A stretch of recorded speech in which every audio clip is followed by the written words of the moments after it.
Welcome to, I'm not sure if we're live yet. Yeah. Welcome to the decision session for Executive Member for Transport, February the 9th, 2021. Apologies for the slight delay in the start of this meeting. We have a number of registered speakers, which we'll come to shortly.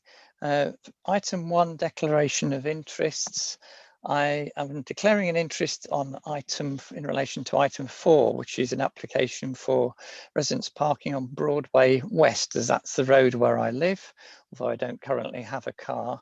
But I will hand over the decision to Councillor Widdowson, who's here to take the discussion on that item and the decision on that item.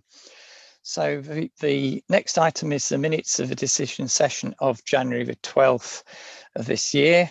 That actually was a budget discussion between 3 executive members, myself, Councillor Widdowson and Councillor Waller. But I'm happy to approve those minutes for the record, which then brings us on to a public participation. And I believe we've got a number of speakers registered on different items on the agenda for today. Each have a maximum of 3 minutes.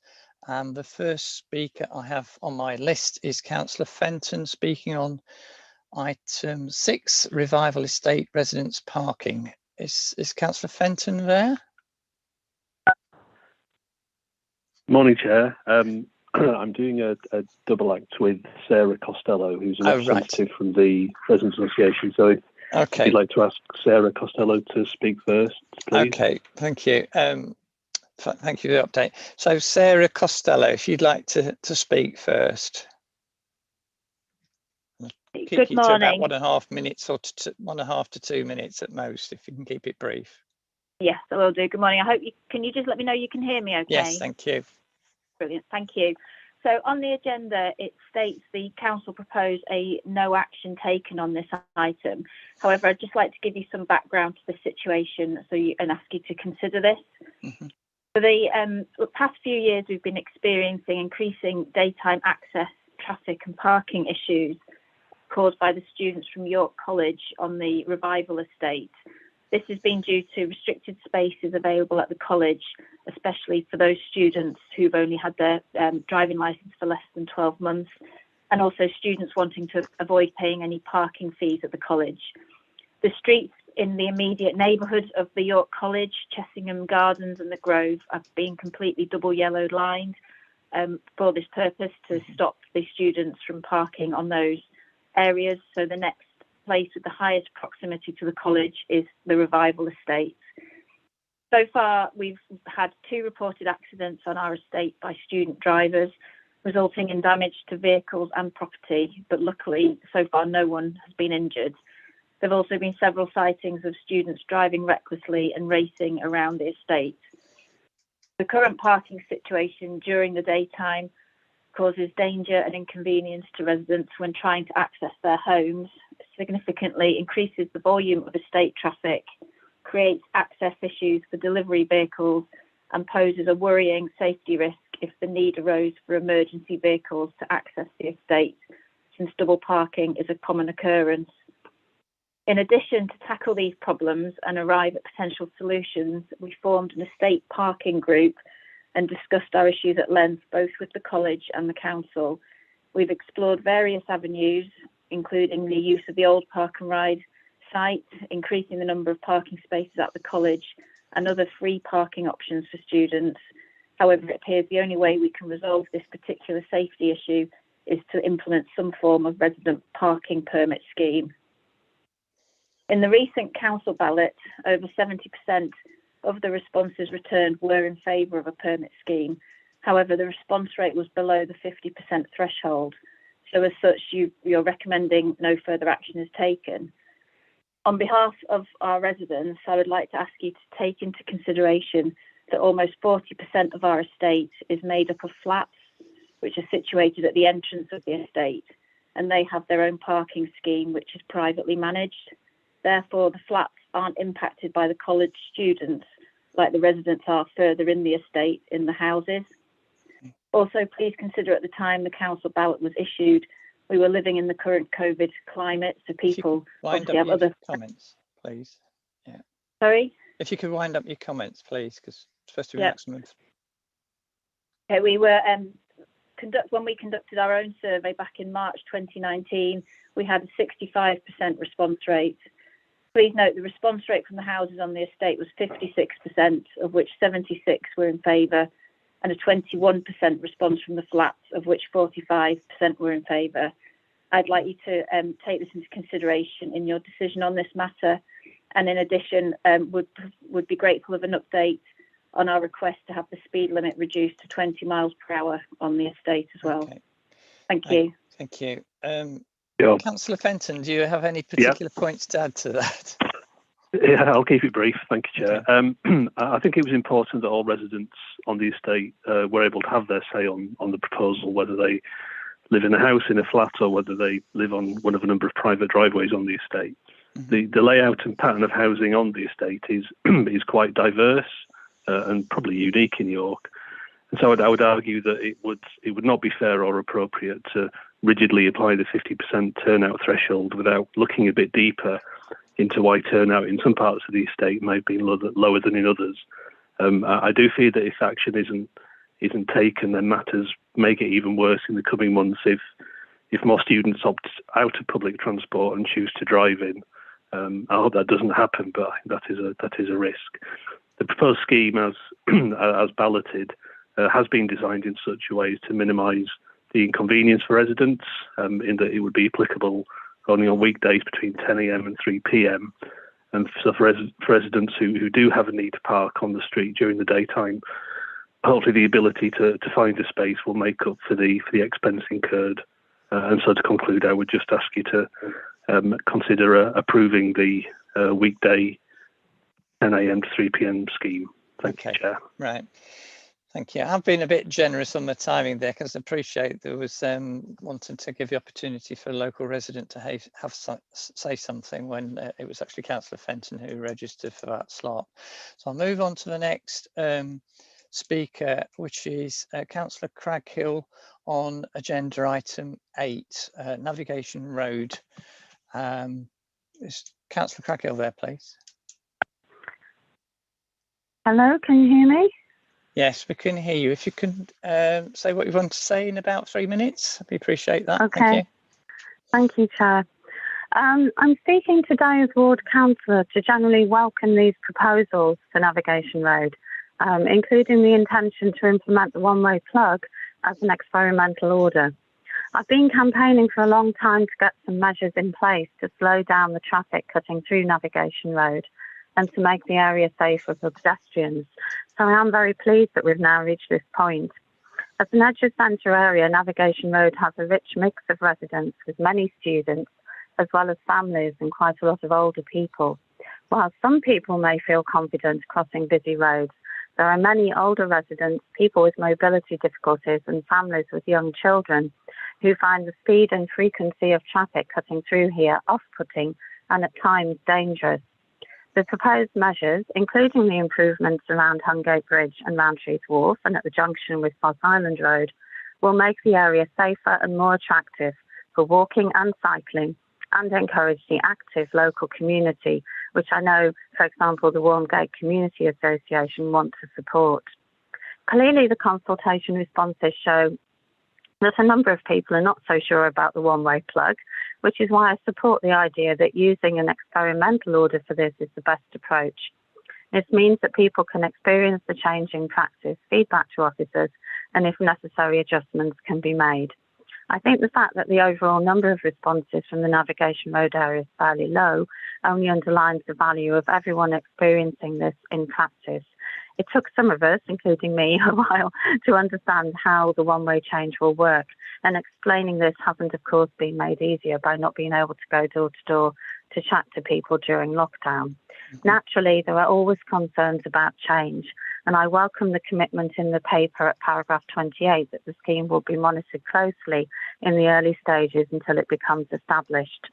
All in all, though, I think these proposals will bring clear benefits to the area, whilst at the same time improving an important strategic cycle route across the city. The potential mentioned at paragraph 24 for the scheme to bring about reduced traffic levels on Leadmill Lane and Margaret Street, as well as on Navigation Road itself, will also help to improve the pedestrian environment in that part of the ward too.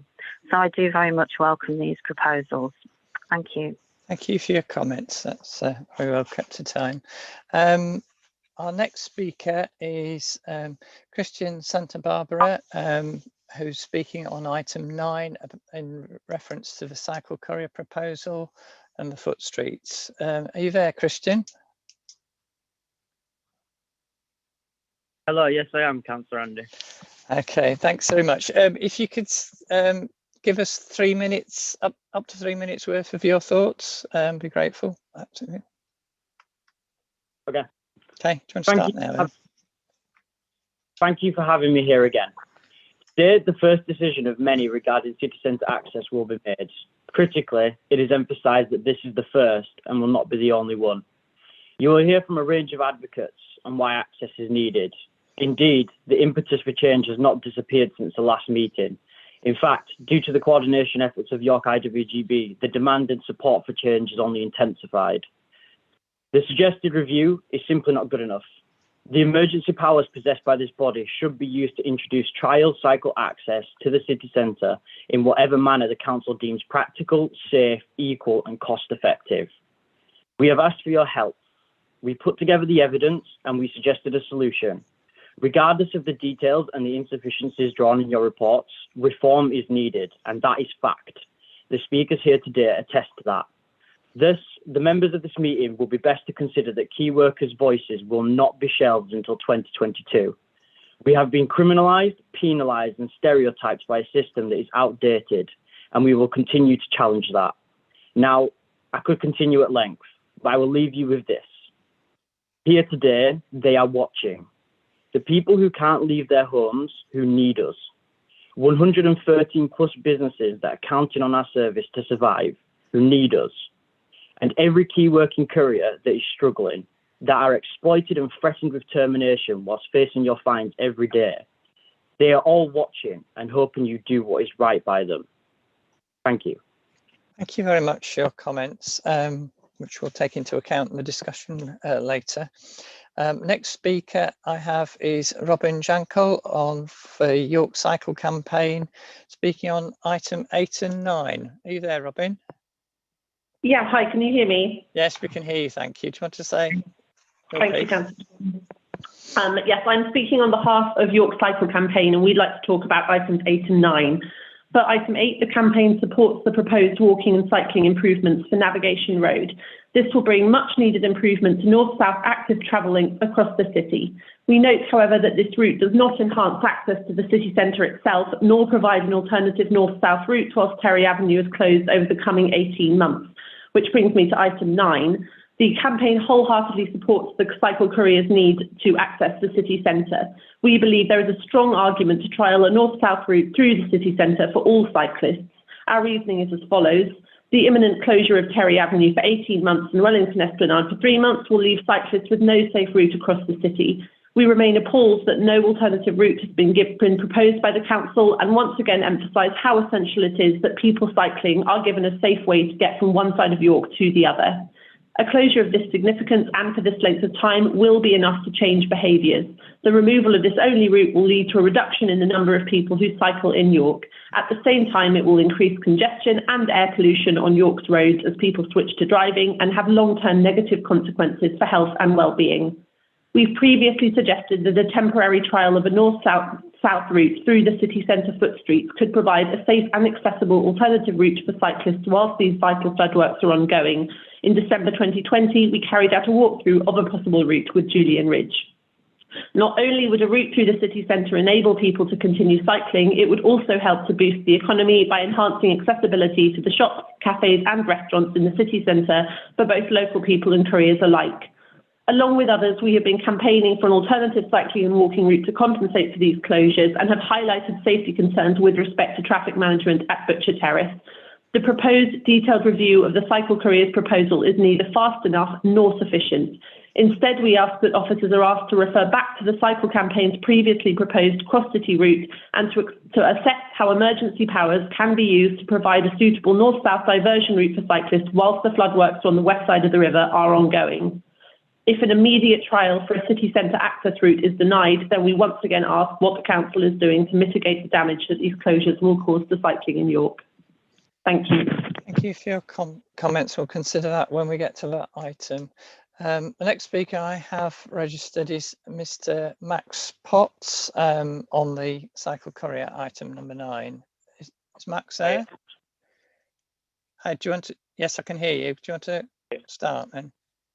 Yeah, so the further points are a business opinion regarding the access for couriers within the city centre for hot food and essential purposes.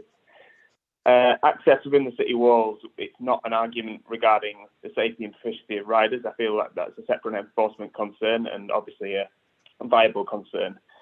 My argument is that as a business, we need this safe, efficient means of getting our products made to be.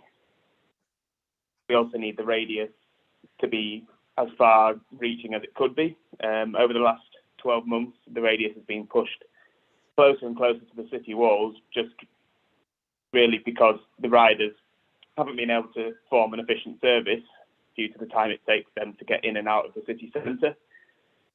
If this continues, we won't be able to staff, we won't be able to use the usual levels of efficiency and being able to get our products out to the levels we can do, putting jobs and potential hiring at risk. This has already been proven through winter as the delivery radius has been reduced and the rider time has decreased due to having to walk in and out from certain areas in the city.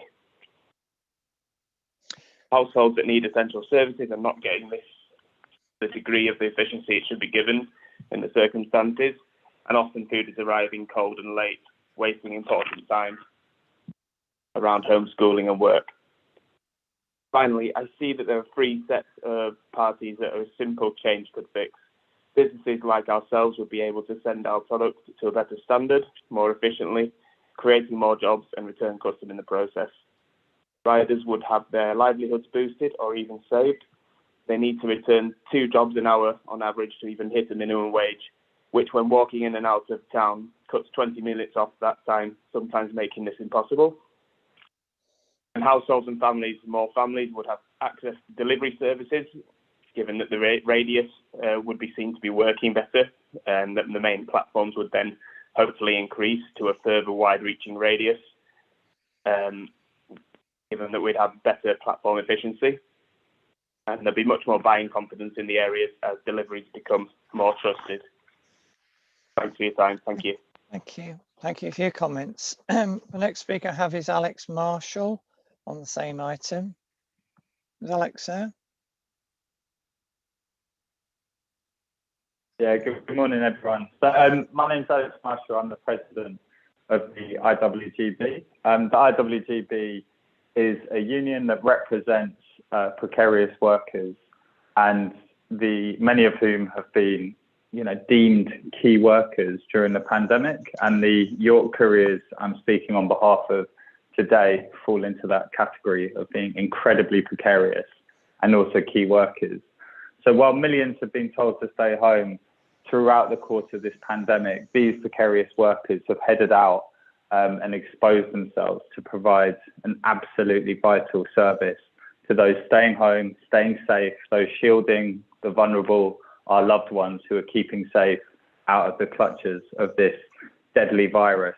This job was precarious enough before the pandemic hit, let alone now.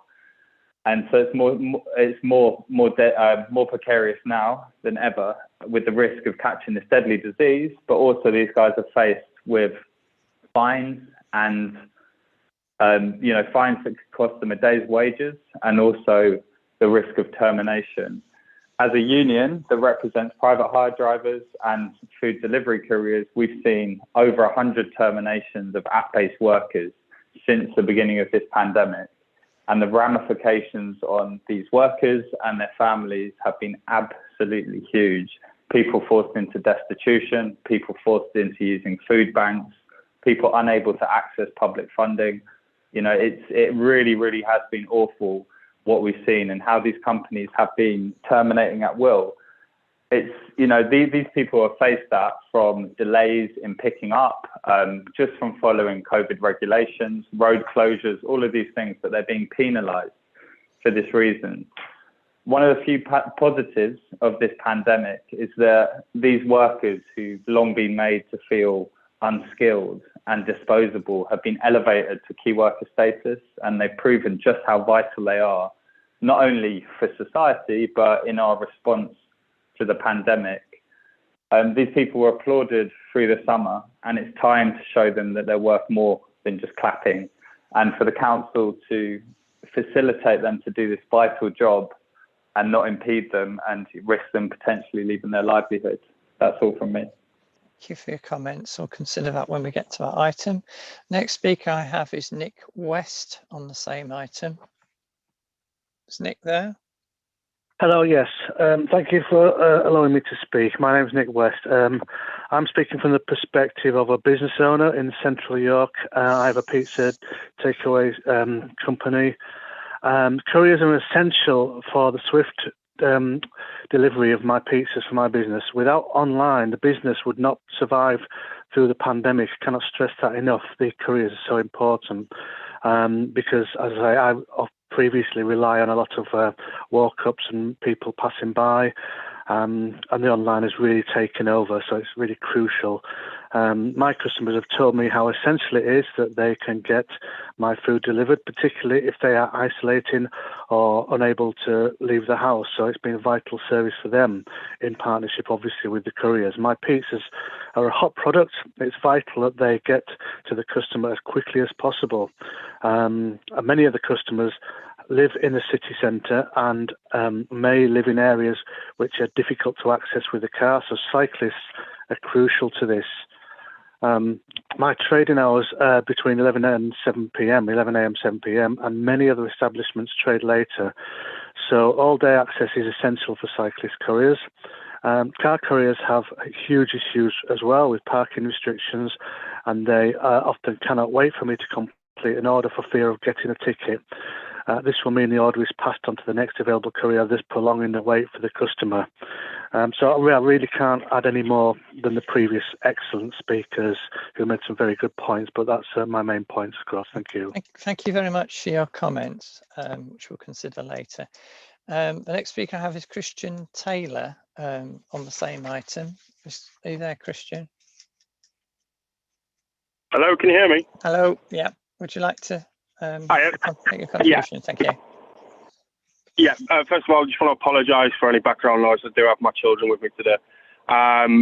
Basically, I just want to put upon the same points that the previous speakers have said, and that is that the couriers are vital to my business. I have a hot food takeaway in the Shambles Market in the city centre, and since the restrictions have been put in place, our Deliveroo, Just Eat, etc., have gone down by a significant amount during the day due to couriers not being able to get to us, having to walk in. Those that are in cars are having to park further away to be able to get to us, which is basically putting strain on our orders, our customers, because customers are getting their orders an hour later after they've ordered, when delivery times are meant to be between 15 and 25 minutes. So as a business, our sales during the day have gone down dramatically, and we rely on these sales. We're not in a position where we can close because I'm self-employed. I can't get furlough. We're a relatively new business, so the government help doesn't fund me in any significant way. Basically, me and my staff are getting enough sales during the day to warrant have enough staff on. Subsequently, we close on a Monday, Tuesday, and a Wednesday when we normally open 7 days a week, because there's not enough trade. We can't get the trade through the delivery services. And yeah, that's basically the point that I want to put across. So this restrictions that are in place and knocking the couriers who are vital to our sales and our business. Thank you very much for allowing me time to speak there. Thank you. Thank you for your comments. The next speaker I have is Councillor Kilbane, who's speaking on this item as well, I believe. Are you there, Councillor Kilbane? Yeah, good morning, councillors and everybody. Quite a lot of interest in this topic this morning. I've never known such a packed public participation.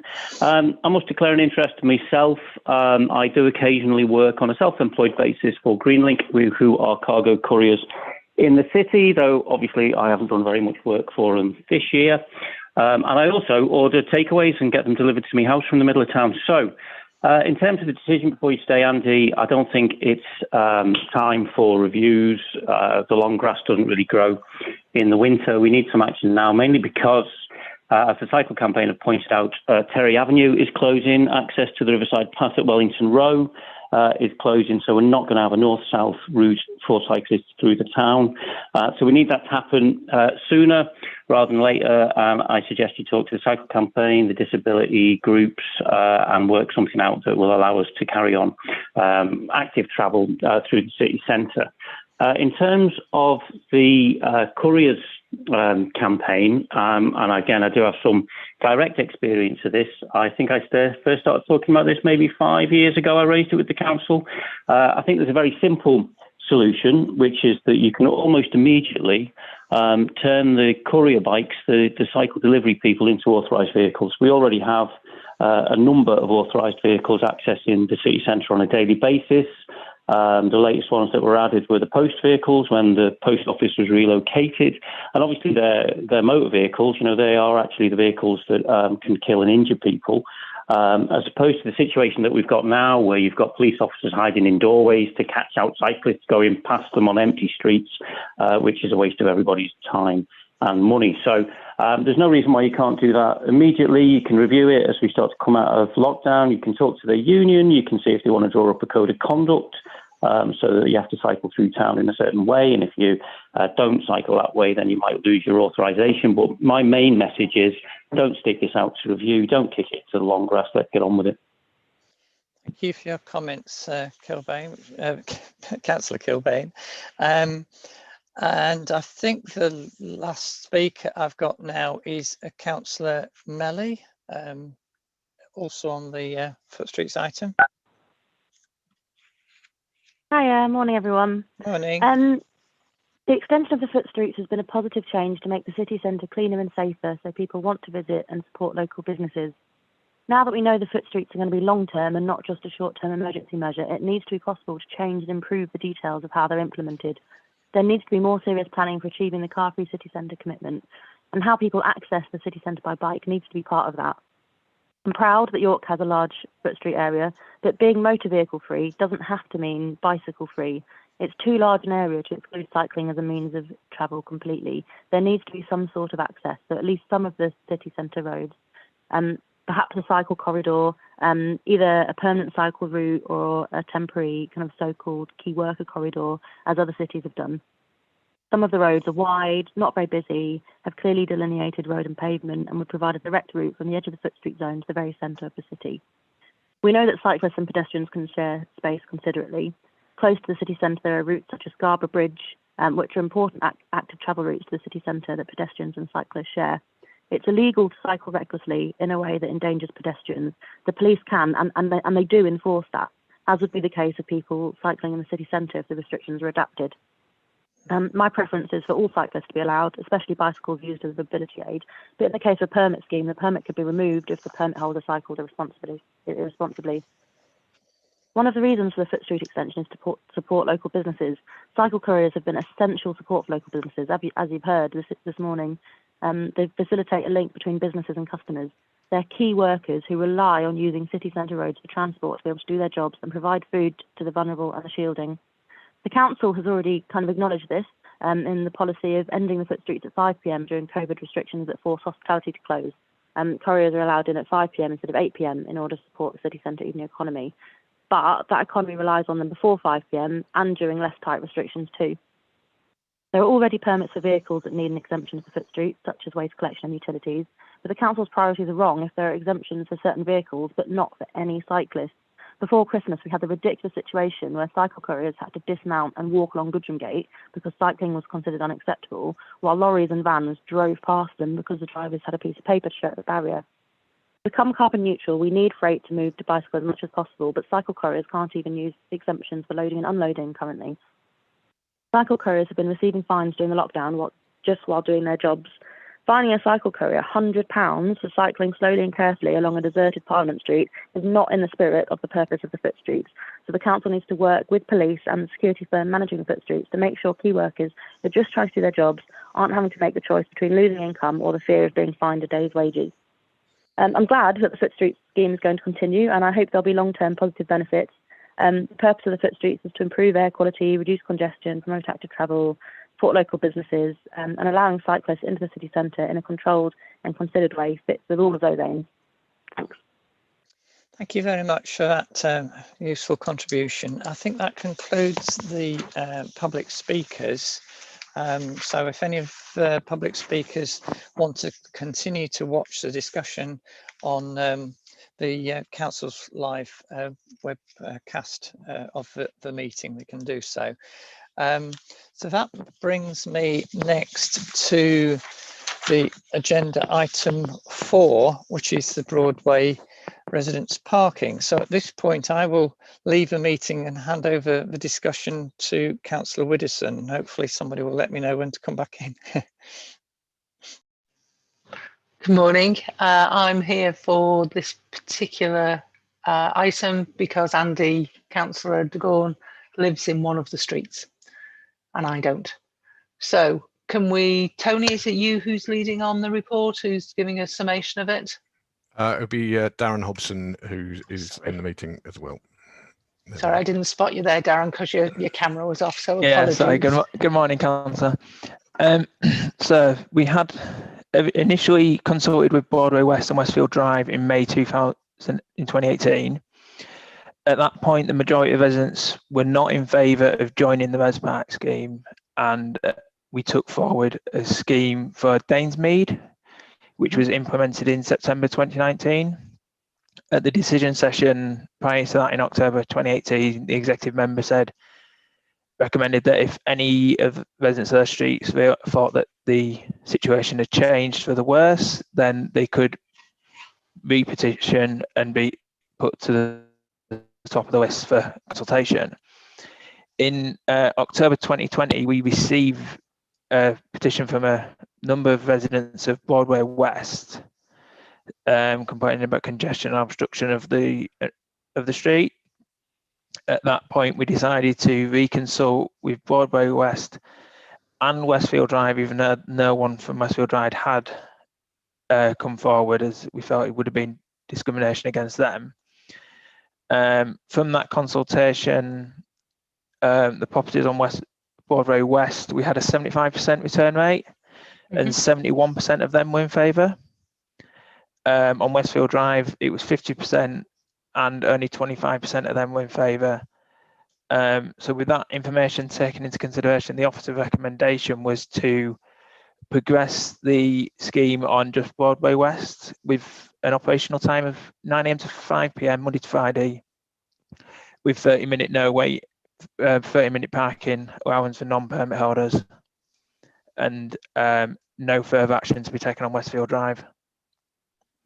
Well, considering the amount of consultation that's gone on for 2 or 3 years and the excellent job that your team has done in ensuring that residents' views are taken into account and then enacted, I think that option 1 is an extremely sensible solution. So more than happy to support option 1 and move on to, I'm just going to get the names right, Broadway West having the parking that they've requested, and Westfield Drive having the parking that they've requested. Thank you. Okay, do you need anything else from myself? I'm happy with that. Okay, we now need to bring Andy back into the room and I'll go into my next meeting. Many thanks for your help, because that has been a long and drawn out process. Thank you. Andy. Right. Thank. Decision taken. Okay. You're back into being chair. Okay. Right. Goodbye. Thank you very much for your assistance with that, Paula. Yeah. You're welcome. I'm proposing to change the running order a little bit of the agenda, in part because obviously we've had a lot of interest and a lot of speakers on agenda item 9, which is the cycle courier proposal. So if the officers are happy to deal with it in that order, then if we could move to that item next, because obviously if there's a lot of interest, people who are watching want to hear the discussion on that, and then we can go back to the order in terms of the published papers. So who's going to introduce item 9? That's me, Tony Clark. I'm the head of transport at the City Council. Just got a sort of brief update on the report. So the report sets out the response to the Cycle Courier's proposal, and obviously the speakers that we've heard just today and the case that has been well presented in the proposal. The council is sympathetic to the points raised, but there are significant concerns related to the introduction of a permit-based access system to Footstreets for cycle couriers. The Footstreets are recognised as a safe place for pedestrians, which is generally free of risk of conflict with vehicles and cycles. To protect this access area, access is only permitted for a small number of vehicles for very limited purposes. During the pandemic, there is even more need for public highway space to be available for pedestrians to maintain social distancing. Disabled residents and visitors in particular value the foot status of the Footstreets, and any changes would need to be fully consider the impact on these protected characteristic communities before implementation. In addition, the mechanism for the effective enforcement and administration of any change to the restrictions would need to be factored into any decision. To remove the risk of conflict in high footfall areas, cyclists have not been permitted to cycle through the Footstreets during pedestrian hours, including Blake Street and Goodrham Gate routes for many years. Cyclists can get close to the heart of the pedestrian area at St Andrew Gate, Pavement, Duncan Place and Deangate, for example. An alternative through route is available via Aldwork or Minster Yard. Access to businesses for pickups and takeaways is available at all times by walking to the location. In addition to the Cycle Courier proposal, the York Cycle Campaign have put forward a proposal for a potential north-south route through the Footstreets, and there have also been requests to allow cyclists to use their bikes as a mobility aid access into the pedestrian zone. It is considered that any change to the restrictions to allow more access for cyclists should not be considered in isolation, but needs to be included as part of a general review of the operation of the Footstreets area. There are a number of options which could be considered. General relaxation of restrictions to permit cyclists to all Footstreets, a relaxation of restrictions for certain streets only, allowing access for all cyclists, allowing access for permitted cyclists only, including disabled cyclists, and allowing access for cyclists at certain times only. In August 2019, the Executive authorised the progression of a broad review of the city centre as part of the My City Centre project. This review has been on hold during the pandemic, but is due to be reinvigorated shortly. In November 2020, a strategic review of the city centre's parking and disabled offer was also approved. It is therefore recommended to integrate a review of possible permit schemes and the review of cycle access in the Footstreets area into these more strategic studies before a key decision is made on potential implementation by the Executive. That is the update for the report. Right, thank you. I'd like to add to that, but I'm grateful to the views of the registered speakers, which do serve to illustrate the considerations that need to be taken into account alongside the officer's report. The comments from York Cycle Campaign also serve as a reminder that couriers are not alone in being affected by Footstreets regulations. Although I would say in response to the public speaker, it's not true to say that there isn't a considerable discussion and an alternative route being identified for cyclists when Terry Avenue is closed for flood protection works. I believe that's due to start in March. and there's been, well, since last summer, since the planning consent, there have been ongoing quite detailed discussions about the impact of the construction traffic on the surrounding roads and the suitable alternative routes that might be identified. So that is a subject to still ongoing conversations, which is quite separate from the question of a city centre. And on the point about the route, the identified route through the city centre, there are a number of issues to look at in the context of this proposed review of the city centre.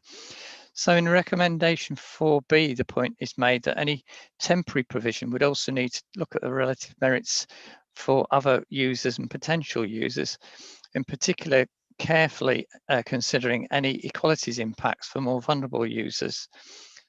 Paragraph 10 provides a list of the vehicle exemptions already in existence, which Councillor Kilbane referred to, which is in addition to the blue badge users who previously were able to access the Footstreets at any time of day. I believe that the whole of this list needs to be reviewed, and as has already been also been pointed out, there's a legitimate wish for disabled cyclists who want to use their cycle as a mobility aid to be allowed into the area in the same way as anyone with a mobility scooter or wheelchair can already do. I believe that a stricter application of, I know the limit at the moment is 10 miles an hour, but I think appropriate would be more like 5 miles an hour limit for any vehicles, including cycles that might be allowed into the foot streets, should be considered, along with a further discussion with officers, the police, stakeholder groups, including the Disability Forum Cycle Campaign, York Bid and the IWGB. Fundamentally, I do think that a permit system on a clearly defined north-south route could be a compromise as part of achieving Dutch-style acceptance of bikes as one element of a vehicle-restricted area, which is what our central area is classed as a key means of safe access to and from facilities. I do believe it wasn't mentioned this morning, but in a previous decision session, reference was made to the experience in Oxford, Peterborough and Chichester, which obviously are all different cities with different circumstances, but I do think we should be looking at the experiences of those cities and reactions from disability groups, Age UK, other groups like that. However, I do accept that we're not ready to make those changes yet, but we do have to move with the times to help support the changes in expectations about mobility and also the home delivery, which has become a prominent feature of a lockdown over the past year in order to be able to support our hospitality industry. So this is not just about local businesses and safety, it's a much wider piece of work about how our city centre and local economy is going to evolve and hopefully bounce back in a way that moves us towards zero carbon, but also protects our heritage and quality of life. So I don't know if officers have anything else that they want to add on that, but the recommendation I have is to ask for further work on this, and I certainly think that we can learn from the, for instance, a different matter, not something we're discussing today, but the e-scooters and e-bikes have developed a way of, there's a controlled system identifying riders. They actually have number plates on the vehicles, so they can be reported. That type of provision might be something that we could look at, but we do need to have more work on it, on exactly how that could be implemented before we're ready to jump in and make the concession. Although I appreciate that the couriers will be very disappointed, but we're not ready yet to move to allowing them what they're asking for. But I do think it's something we do need to move on with, actually trying to as has been said, trying to find the best solution which caters for everybody's needs for mobility and make our city centre a safe and economically vibrant location after the pandemic is sort of receding and being more managed than it is at the moment. Does any other comments to make? I've no further comments on the report now. So on that basis, I'm happy to approve the recommendation from the officers, but with those caveats that we do need to look at the benefits of a permit system, whether that is something, and particularly, I mean, it certainly hasn't been referred to in the papers, but the point that's been made about authorised users. If I think that the main difference between a cyclist and a vehicle being identified is being able to identify the registration number. Obviously, a vehicle, you can identify a registration number. If there was something along those lines, then I don't see why we shouldn't be able to work with the couriers to identify a permit system for them, because they're fulfilling exactly the same function in the Footstreets as other essential vehicle access. So I'll move on now. I'm going to leave item 5 because that's till later. So I'll move on next to item 6, if that's okay with everybody, which is the revival estate residence parking. And I know that this has been on the waiting list for some 18 months now. And also I note the comments of the speakers about the challenge of the sort of surveys being taken during either a period of lockdown or shortly after, when the sort of circumstances which gave rise to the request might be slightly different from the residents' experience from when the original request went in. But I believe we've got some officers on who could give me an update report on this. Yes, that would be me. Good morning. Okay, thank you. So yes, following the Residents Association's formal request in September of 19, it was approved at that time by the executive member to add it to the waiting list. I then delivered the consultation packs on the 16th of September this year, with a closing date of the 14th of October.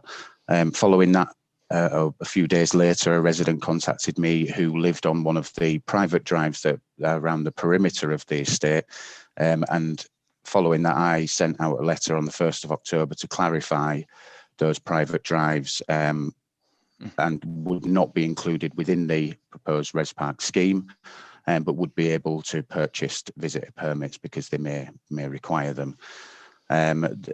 Following the closing date, unfortunately, they reached the 43% response rate. There was 71% in favour of that, but because it reached only 43% response rate, I took the decision to recommend no further action at this point. Thank you. So just to clarify the situation for those who are not residents of the area, my understanding is that there are some houses which have a short section, which is a private drive. It's a small number of, but from the explanations from ward councillors, there's a small group that have got their own off-road parking in those areas, but they're not actually technically adopted highway. But then the two larger blocks, there's Masters Mews and Scholars Court, that have their own parking, which it gives gives the sort of challenge in this situation that it's not a straightforward situation which we would normally come across on a normally adopted highway like a terrace street or so on. So I have carefully considered all the comments that are made in Annex F, as well as the registered speakers and the comments from the ward councillor. While we take 50% response as a guide for a minimum response, we do need to take into account the specific circumstances of each application. And the survey that the council carries out is not a statutory process that comes next if I were to approve it. I think it's right that even though the flats in Masters Mews and Scholars Court have their own parking, they should have the option to express a view on what happens on the estate as a whole, which is what happened. They were included. However, it is to be expected that most of those with an allocated private parking space, and I believe it's something like 70% have got their own allocated parking space, are not going to take a particular interest in or may not have felt it appropriate to express a view on the proposal. I therefore think that we should disregard those who have not voted from the flats, which would actually give you an overall turnout rate of above 50% from those who either responded from the flats or from the rest of the estate, if you see what I mean. Of course, anyone, when we get to the point of view of, assuming we go to advertising traffic regulation order, that would be open to anybody to register an objection, and that would include any staff or students from the college, for instance. That's a public notice that anybody can make a formal objection to, and that would then be considered at a later date by a decision session such as this. So on that basis, I'm not prepared to accept the officer's recommendation, and I determined that option B should be to proceed to advertising the traffic regulation order for the residence parking zone.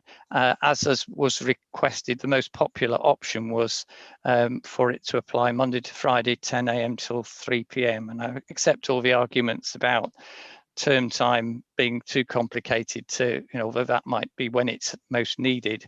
It's simpler to advertise for Monday to Friday, 10 till 3. And at that point, once that advert has been placed and due time given for objections, then a further report will come back to a decision session for me to determine at a later date. So with that, I will now move on to item 7, which is Hopgrove Lane South on page 97. Do we have an officer leading on this one? Yes, it's. I'll lead on that report. In effect, it basically summarises the response from ward councillors when we consulted on the proposal to not take the scheme any further. They have responded that they would like that to be investigated further, and they would make a contribution from ward committee funds to enable that to happen if you so desired.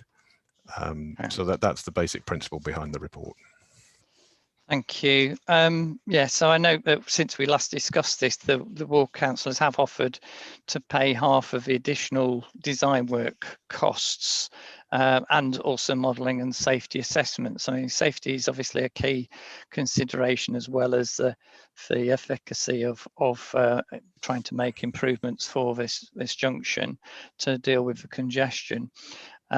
I do note officers' concerns about the low priority this has in terms of our transport hierarchy, which I do share, but also the commitments in 8 Roman numerals 1 to look at improved pedestrian provision for crossing the road, which was something that I'd asked to officers to look at, sort of. Obviously, whenever we're making junction improvements, we would want to try and enhance pedestrian and cycle safety at the same time.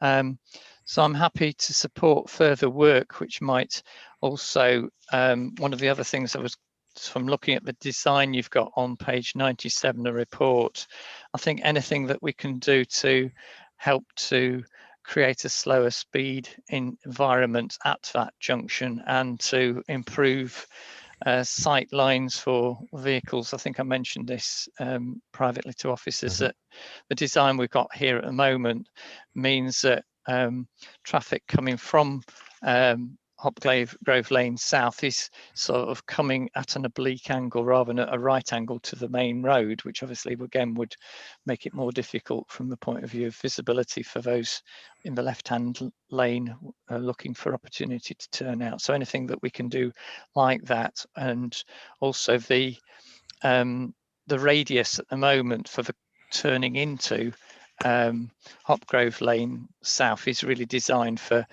traffic to leave at a relatively high speed, which again is something which, even if it's only hatching, it might be that some visual narrowing could help to improve safety if we were to conclude at a future stage to implement this. But I think those are sort of details that obviously officers would look at as part of modelling and design work before a subsequent report comes back.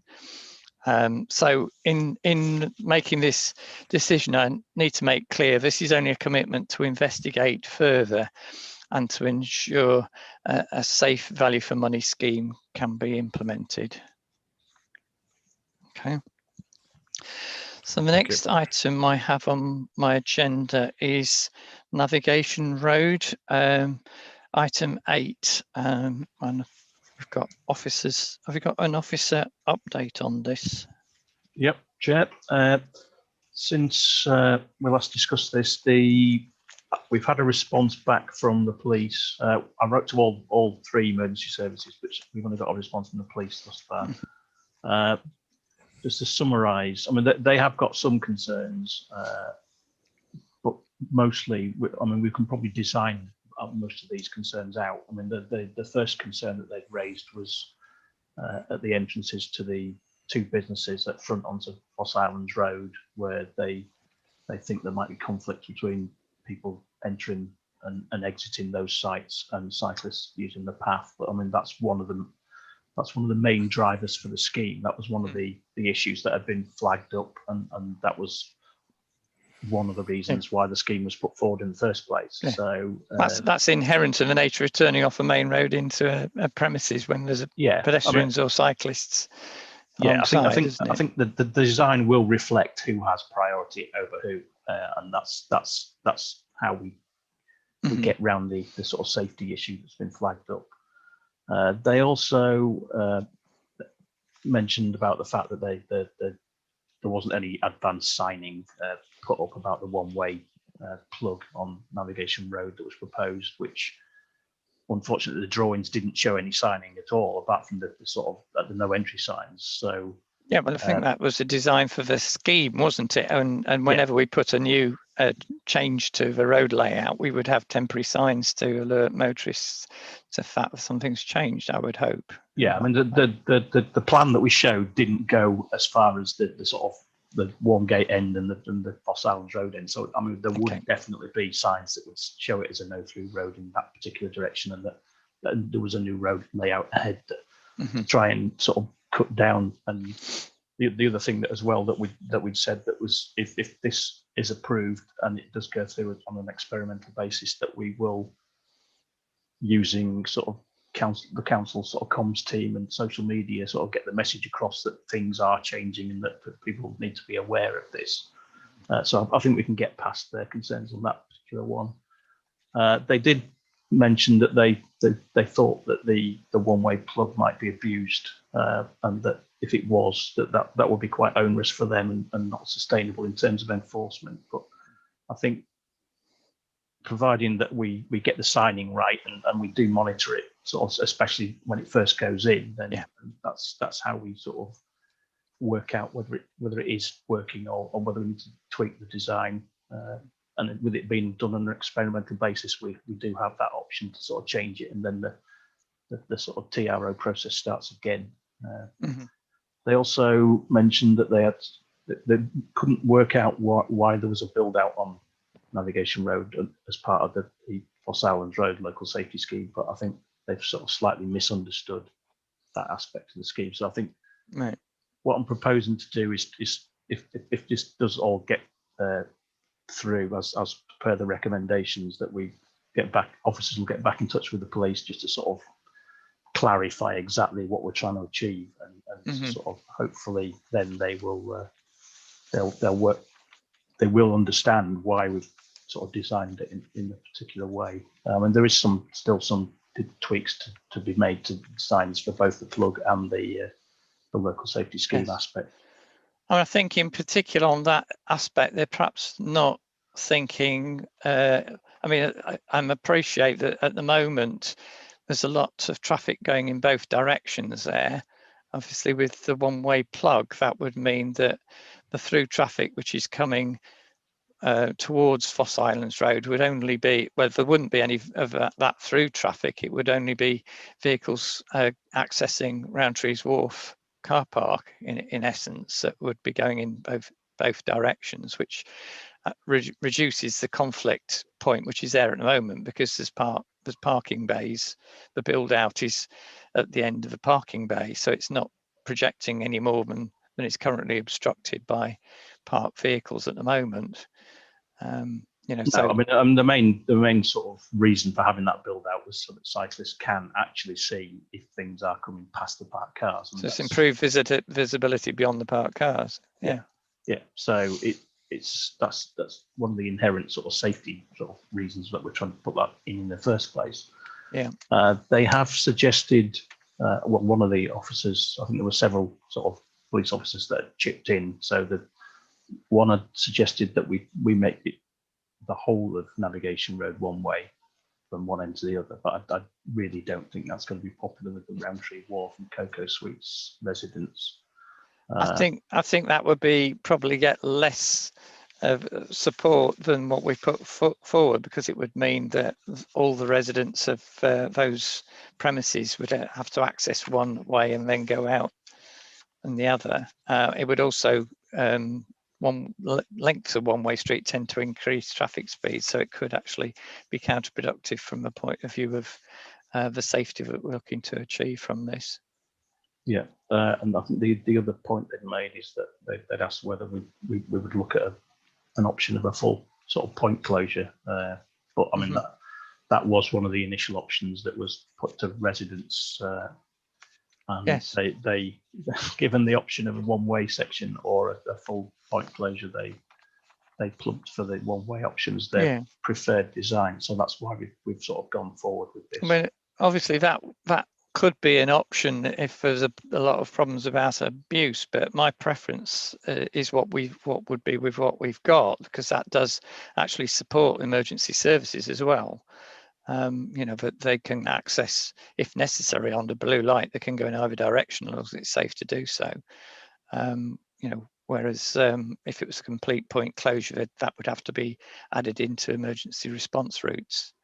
Yeah, I think the other issue as well is that because there are Warmgate Bar sort of coming into Warmgate Bar from outside the inner ring road, there are so many band turns that you really do need sort of Foss Islands Road access into Northern Navigation Road as a means of access. I mean, that was one of the reasons why some people have got the wrong end of the stick and had objected to this, because they thought they thought it was one way in the opposite direction. Yeah, and they'd have to go all around Fishergate Gyratory and Castle Mills Gyratory just to get, and then come back up the sort of the route that people are using as a shortcut. Yes, so, because of the sort of the geometry of our heritage, there is a no left turn, isn't there, right into the bar from the inner ring road. Well, there's no right turn. There's no right turn as well, is it? You can only get into it from Lawrence Street. That's the only means of getting into it. So right, but obviously you can get out in any direction. So this actually works well with that sort of access needs for businesses and residents. Okay, right. So I think it's perhaps just worth saying that this scheme, although it was included as one of the sort of potential emergency measures, it was originally put forward over a year ago as a scheme to improve safety in the area for pedestrians and to reduce through traffic.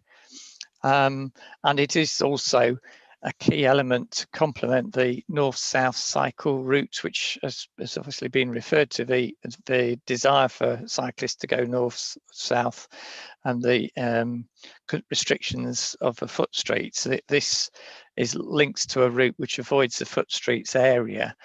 And the design is, as has just been talking about, designed to maintain permeability for deliveries, emergency services and cyclists, whilst reducing the through traffic.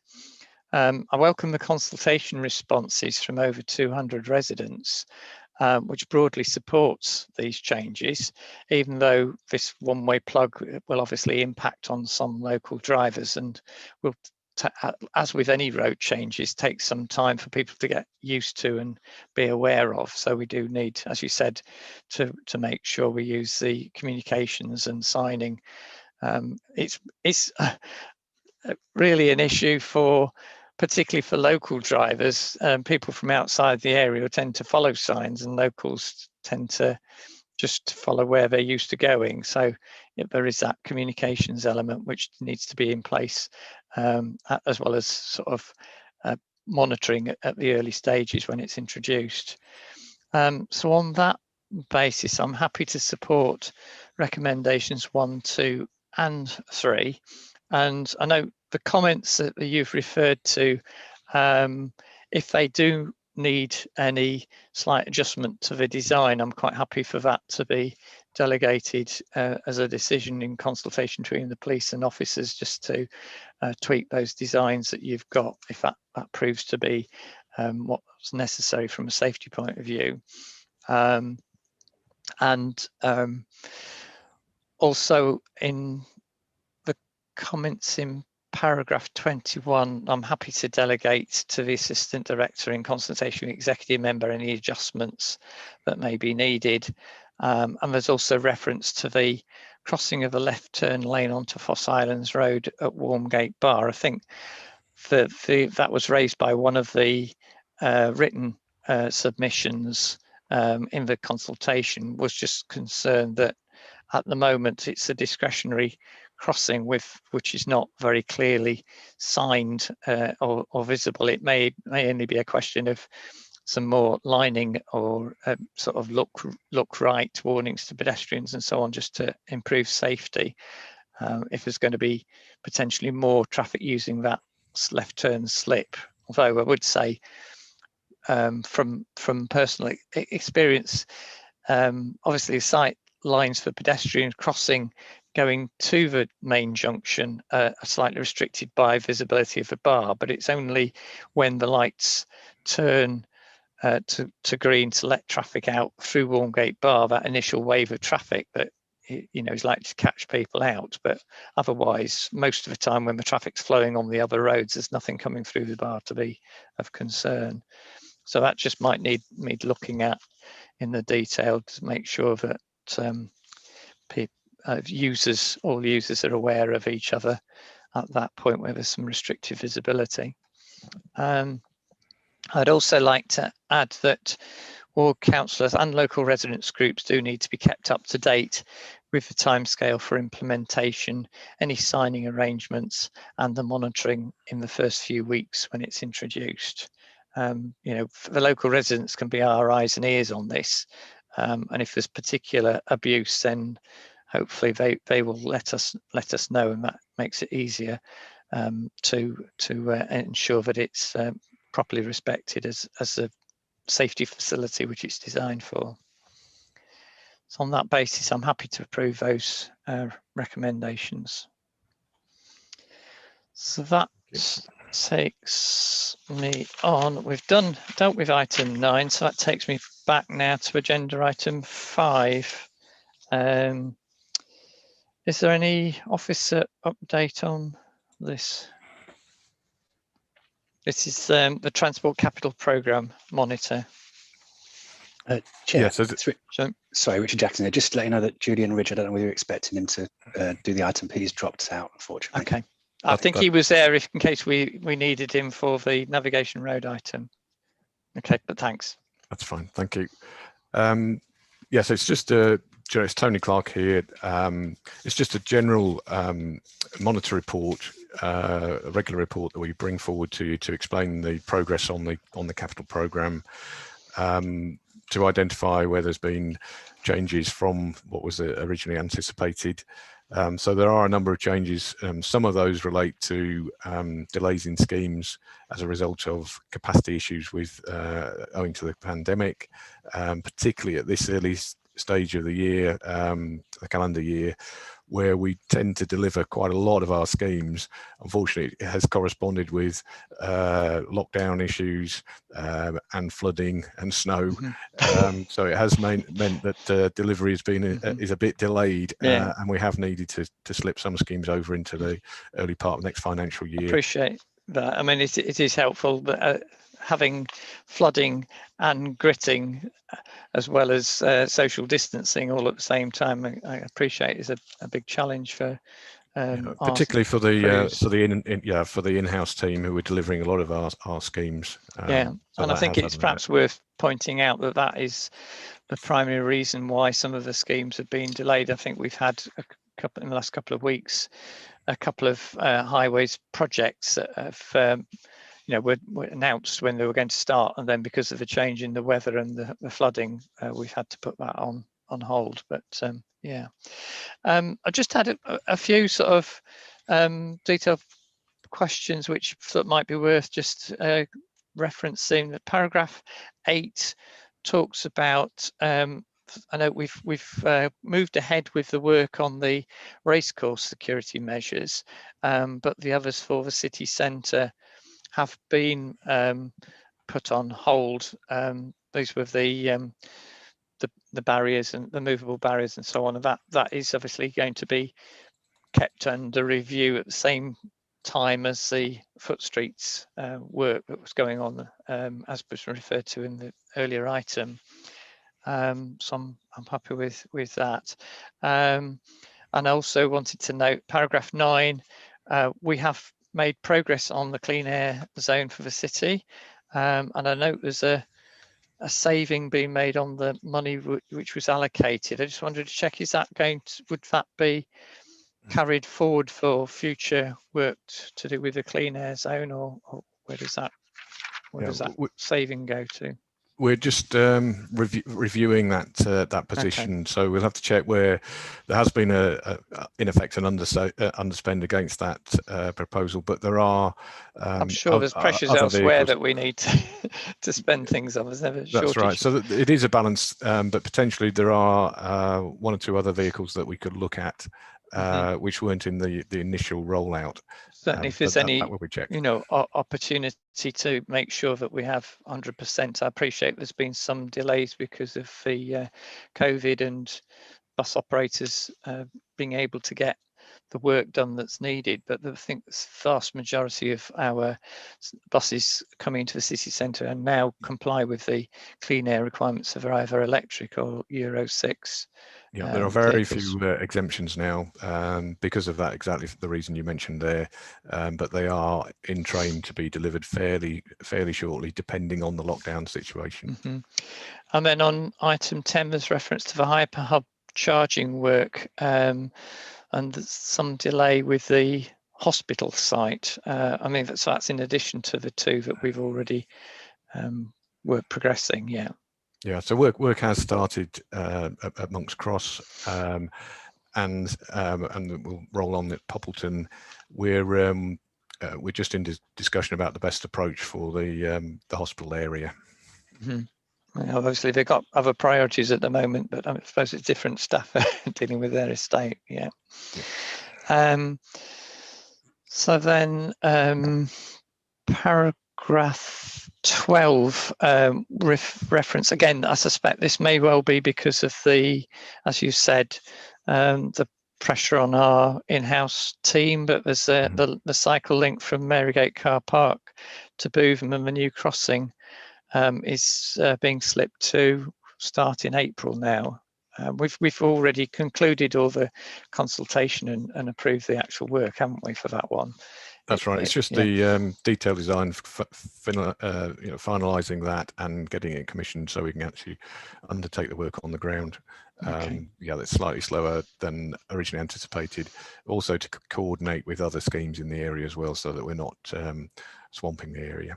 Okay, right, yes. And then paragraph 13 makes reference to the STEP programme, which I'm aware there's a lot of interesting work going on there in terms of modelling traffic flows and using new technology to do that. Just wonder if it would be useful to have a report, if there an appropriate timescale when we could have a report on progress with that project. I think that would be useful if we could do that. I'll check with the program manager on that scheme to see whether there's a particular time when we've finished a particular element that would be useful to report on, and we can give you an update. So I mean, it's a significant amount of money that we're bringing in to support our highway operations within the city, so it'd be useful for residents to understand where the benefits we're getting from that. And then paragraph 15 makes reference to the work on the Outer Ring Road, and just wondered if we have a timescale when that's going to come to the executive with the detail of the work, because at the moment we're analysing the consultation responses, I believe, aren't we? That's right. We had several thousand responses that we're running through at the moment, just to picking out the key themes that come from those responses, and then how we accommodate them, whether we can accommodate some of them, make some changes to the scheme. So there's quite a detailed process to run through at the moment. We're expecting it's going to be a month or so before we're in a position where we can start making recommendations, and it's probably May, June time when a report will come through. Right. Well, obviously I'll be in discussion with officers in some detail about those, but the public reports will be towards the summer. Early summer is the expectation. Yeah. Okay, thank you. And then just a question on paragraph 18, the park and ride advanced signage. I wasn't sure if that is sort of gaps in signs that are needed because people can't find the park and ride, or is it variable message signs? No, it's generally not variable message signs, but generally fixed signs that we're just ensuring are appropriate across the board to make sure that people can gain access to the closest park and ride site. I mean, obviously some of them, like the Popperton Bar, will be closed off at the moment anyhow, but so it's just general signage to ensure people can find their way to the entrances. Right. Okay, and then the paragraph 19 makes reference to the school bus work for clean air. I'm going to assume we don't have schools within the inner ring road, but obviously any work that we can do as soon as possible will benefit air quality across the city, won't it? Yeah, that's right. I mean, these vehicles don't sort of travel through the city centre on a regular routine basis, but there have been difficulties implementing the scheme with the supplier, and we're just running through that process to see what the best approach is now. Okay, and I just wanted to note paragraph 20 refers to the Bishop Hill and Micklegate area. I appreciate we've got gasworks at Micklegate Bar at the moment, but hopefully when they've concluded that, it maybe we can sort of look at options in consultation with the ward councillors for that area, because we have got that allocation of funding available to try and enhance the sort of walking and cycling and general pedestrian environment in the area. And then paragraph 22 makes reference to Wigginton Road and Fulford Road multimodal studies. I'm not aware of any report having come back on that. Is that work ongoing at the moment, or? It's just been commissioned, but I can give you an update on that. So, yeah, you're fully I mean, aware. obviously, also I should say an interest as a ward councillor covers most of Fulford Road. You know, I would be following that with some interest, but the ward councillor for Wigginton Road presumably would have a similar interest. And then paragraph 23, the low traffic neighbourhood in the Groves, that certainly further monitoring and engagement with the school, and I appreciate the school's not in full operation at the moment. That would be welcome. On paragraph 25, I noticed that's I think probably just need for some further discussion outside the meeting on that, because the Bishopthorpe Road scheme, there may be some issues arise from the potential development of the former Terry's car park there. We perhaps need to see if there's going to be any section 106 if that is approved.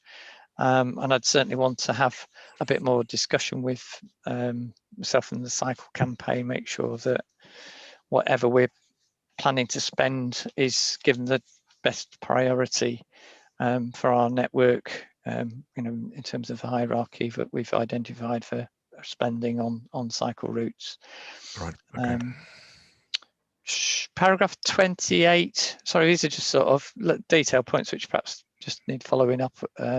Elvington Lane speed cushion replacement is mentioned, but doesn't say a timescale for that. Do you know when that is going to take place? And presumably that's replacing worn out ones that have been made in situ with bolt-on cushions, is it?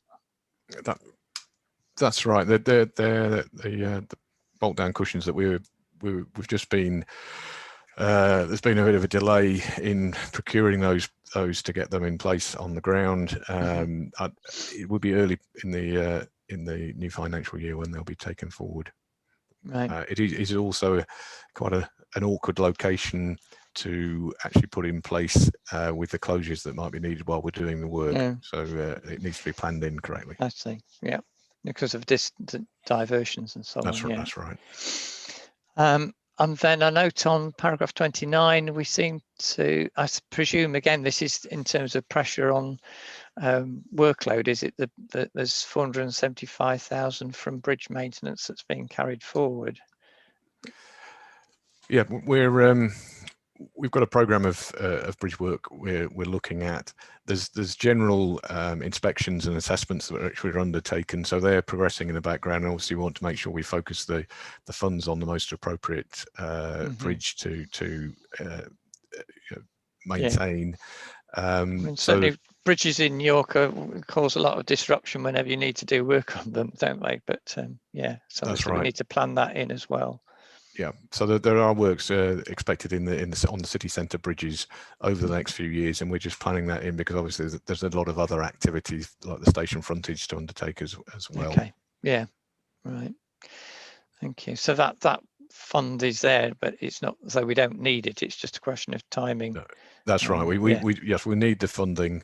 It's just timing of when to undertake the actual work. Yeah.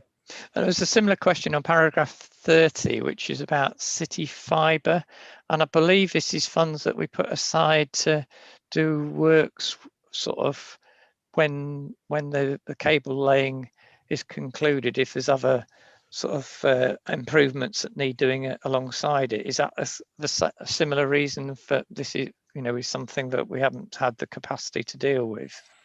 It's not so much that it's because of the amount of issues we've got with not just that company but companies in general. We're currently defecting the substantive work, so there is a proposed change in the budget for that, which is at full council later this month. Okay, so that's additional on top of obviously getting them to make the required repairs once they've reinstatement after the work. Yeah, okay. I just wanted to, there's one paragraph 33, I just wanted to make it clear that reference to Ouse Bridge A1237 is the outer ring road bridge over the River Ouse, isn't it? Not not Ousbridge as in city centre Ousbridge. That's correct. Yes, it's River Ouse. So people might misread that. And paragraph 34, that certainly welcome all the active travel projects getting underway now, but I think Acomb Road needed to be added to that list of schemes. Yeah. Okay. And similarly, paragraph 38 was a list of various projects, and active travel fund is another one to add to the list. And finally, paragraph 43 in the reference to HR about the staffing pressures that we're facing. I believe that we are actually recruiting to 2 posts in the transport department, which should help us with the delivery of the active travel fund schemes and other work in the department, if I'm correct in that.